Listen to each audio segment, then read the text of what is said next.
welcome back to today's video. We are officially coming to the end of 2024. I'm gonna be taking you down all of my favorites, everything that I enjoyed this year. So yeah, let's get into it.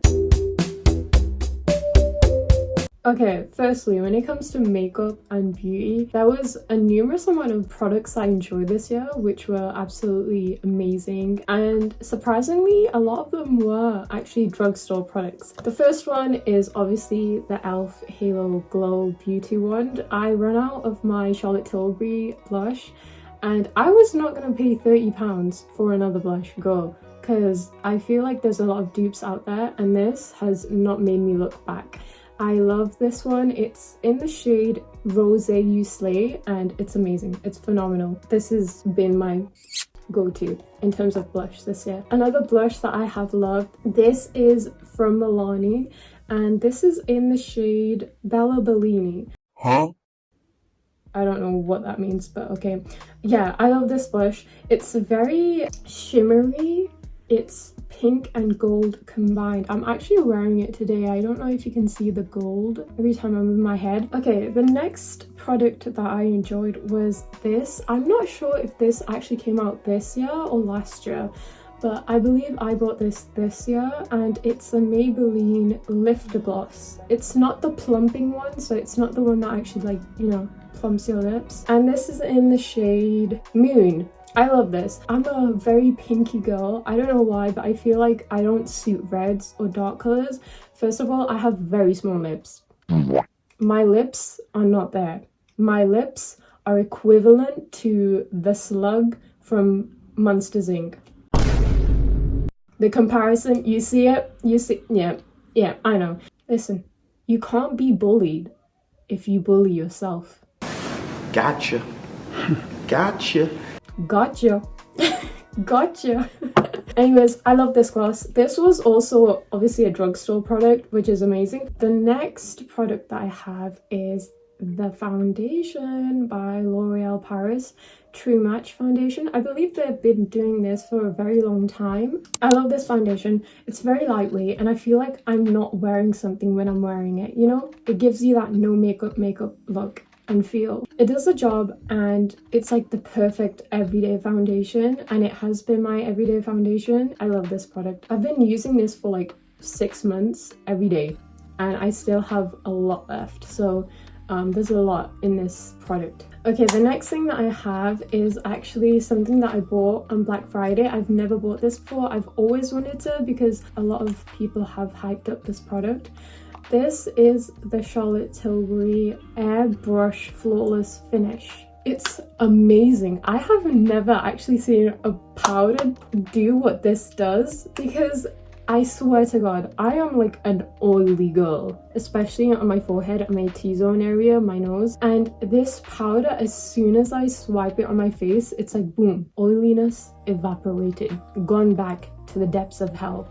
If you do ever want to splurge on something, this is definitely the product to splurge on. I kid you not, this is the best powder I have ever come across. Dare I say, even better than the Laura Mercier. Don't shoot me, don't shoot the messenger. I'm just giving my opinion as a broke girl. In terms of fashion, I ended up getting this skirt that I found at a thrift store, which is actually hard to believe because this is a gem. It's this skirt. It's a midi skirt, obviously is in a plaid pattern, and it comes with a belt. It's also stretchy, it's very thick. It makes it the best winter skirt ever. The next thing that I've been enjoying is another skirt. This is actually a denim skirt. It's just a basic blue denim skirt. Super cute. I feel like denim skirts are very underrated. I love this and it's definitely one of my favorites. Another thing that I have loved this year is my bag. I ended up buying this from Shein. This is the bag. I love this bag. I don't know what else to say. It's like the perfect autumn winter kind of bag. It has no zips inside, so obviously that is a con. but I don't care. Okay, the second to last thing in terms of fashion, ta-da, are these shoes. I have loved these shoes. These were also in my Shein haul, so if you want to go watch that, go watch that. I ended up buying these like Mary Jane shoes. I feel like this was definitely my favorite trend in terms of fashion this year. They also have low heels, so they're perfect for like all the tall girlies who are insecure about their height. Okie dokie. And then my last item that I have loved this year was actually a jacket that I ended up buying again on Black Friday. It was from ASOS. It's this cropped jacket. Ugh. I don't know if you can see this. It's very thick and it's very heavy and very warm. Oh my god, it also comes with pockets.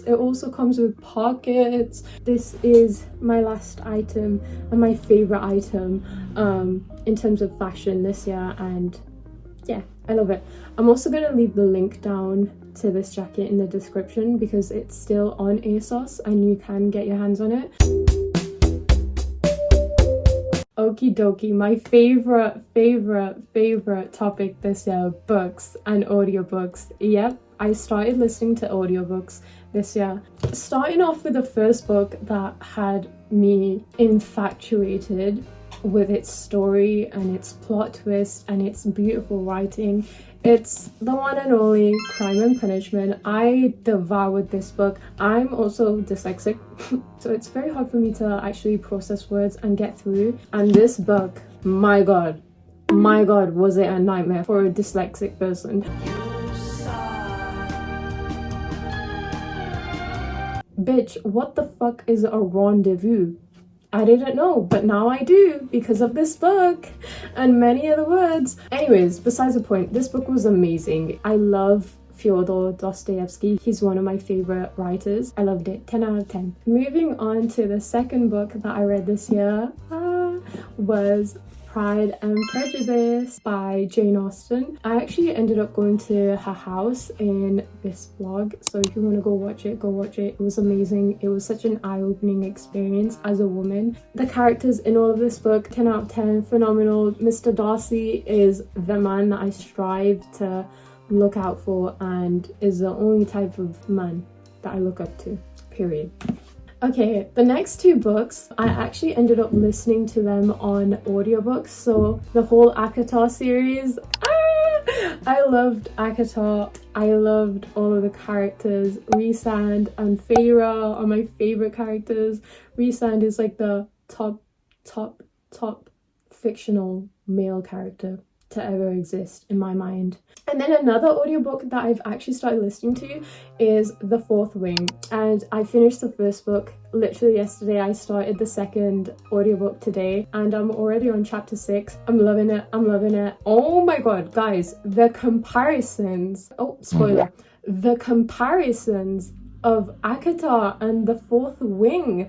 I was like, hello, am I reading ACOTAR again? Well, listening to ACOTAR again? I don't know, there's so many similarities. Let me just read them out because I did end up writing them down. The main protagonist has shadows like Azrael. So Xaden ends up having shadows that he can wield and manipulate, which is very similar to Azrael. Xaden also tries to teach Violet how to protect her mental shields, like Rhys does with Feyre. So it's like, what the hell? I'm reading the whole ACOTAR series again. I don't know, it's crazy. Huh?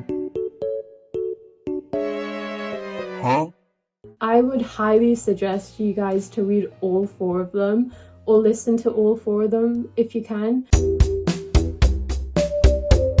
Okay, so this year I didn't actually end up watching a lot of movies. Pride and Prejudice, the 2005 one, was phenomenal. That was a movie that I ended up watching this year. Keira Knightley and obviously the actor who plays Mr. Darcy do a phenomenal job. I loved how they portrayed their characters, especially Keira Knightley. She's always been one of my favorite characters and she does a phenomenal job. However, I did enjoy the book more than the movie. The second movie that I ended up watching this year was Jane Eyre or Jane Eyre, however you pronounce it. I suck at pronunciation. It was amazing. The plot twist was to die for. I loved it, and the two main characters ended up doing an amazing job.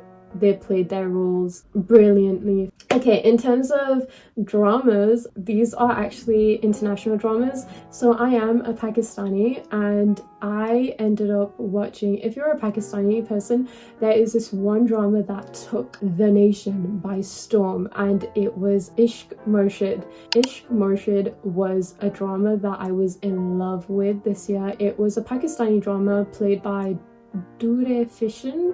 I don't know how to pronounce her name, and then I believe Bilal Assad. Dostoevsky is like one of my favorite Pakistani actresses. She has portrayed so many roles that I have loved her in, and she does an amazing, I think she's like the best Pakistani actress in my opinion. In terms of Pakistani dramas, another kind of drama that I loved was Zard Patan Ka Band. It depicts a young girl who's from a very poor village wanting to become a doctor, and she ends up falling in love with a doctor who is assigned to this small village to take care of, you know, all the villagers because they can't really afford healthcare. I love the woman who plays the main protagonist. I forgot her name, but I love her. She's amazing. She's an amazing actress, and yeah, it was such a raw emotional storytelling.